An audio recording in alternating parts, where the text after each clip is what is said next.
And అందరికీ కొన్ని వేడివేడిగా మిరపకాయ బజ్జీని అయితే ప్రిపేర్ చేసుకుందాం రండి. ముందుగా అయితే శనగపిండి అయితే బౌల్లోకి తీసుకున్నానండి. ఇక్కడ 4 టేబుల్ స్పూన్ ఆఫ్ శనగపిండిని అయితే తీసుకొని అయితే బౌల్లోకి వేసుకున్నానండి. వేసుకున్నాక మనకి ఇక్కడైతే తగినంత ఉప్పుని, పసుపు, కారాన్ని కూడా మనం యాడ్ చేసుకోవాలండి శనగపిండిలోకి. అలానే బియ్యం పిండిని కూడా యాడ్ చేసుకోవాలి. 1 స్పూన్ ఆఫ్ బియ్యం పిండిని కూడా యాడ్ చేసుకున్నట్లయితే శనగపిండి బజ్జీలు అయితే చాలా క్రిస్పీగా చాలా టేస్ట్గా ఉంటాయండి. ఇంకా వాటర్ వేసి అయితే నేను మిక్స్ చేసుకున్నానండి. మిక్స్ చేసుకున్నాక మనకైతే కంటెన్సీ వేని పెడితే ములిగిది మనకి వేనికి తిక్కుగా పట్టేలా ఉంటే మనకు ఆ కన్సిస్టెన్సీ అయితే సరిపోతుందండి. ఇంక మిరపకాయలను అయితే ఇందులో వేసుకోవడం. చింతపండు కూడా నానపెట్టుకున్నానండి.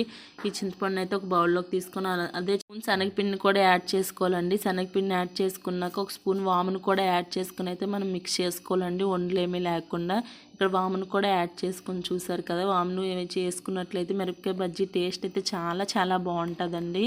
వామును కూడా యాడ్ చేసుకున్నాక మనకు ఏమీ కూడా లేకుండా అయితే ఉండలు లేకుండా నీట్గా కూడా మిక్స్ చేసుకొని కన్సిస్టెన్సీ వచ్చినంత వరకు కూడా మనమైతే మిక్స్ చేసుకోవాలండి. మిరపకాయలను అయితే మధ్యలో చిన్న కట్ చేసుకోవాలండి. మిరపకాయలని ఈ విధంగా కట్ చేసుకుని పెట్టుకొని మనం ముందుగా తయారు చేసి పెట్టుకున్నటువంటి చింతపండు రసాన్ని అయితే ఇందులో వేసుకోవాలి. వేసుకున్నాక గ్యాస్ పై కడాయి పెట్టుకుని కడాయిలో మనకు డీప్ ఫ్రై సరిపోయినంత ఆయిల్ని అయితే యాడ్ చేసుకోవాలండి.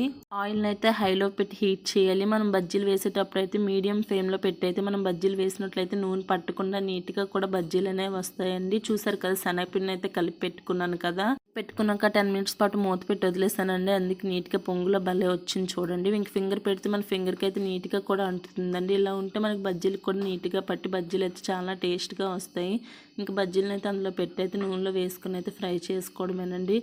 ఇలా చేసినట్లయితే బజ్జీలు టేస్ట్ లోపల పుల్లగా చాలా టేస్ట్గా ఉంటుందండి.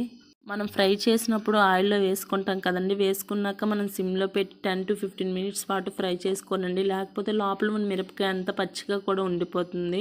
మనం అందుకోసమే 10 to 15 మినిట్స్ పాటు మనం సిమ్లో పెట్టి ఉంచినట్లయితే లోపల మిరపకాయ నీట్గా కూడా ఉడికి చాలా ఇలా తీసుకుని మిరపకాయలు అయితే మనం ఇంక నూనెలో వేసుకుని అయితే ఫ్రై చేసుకోవాలండి. నేను నూనెలో అయితే వేసుకొని ఫ్రై చేసుకున్నాను.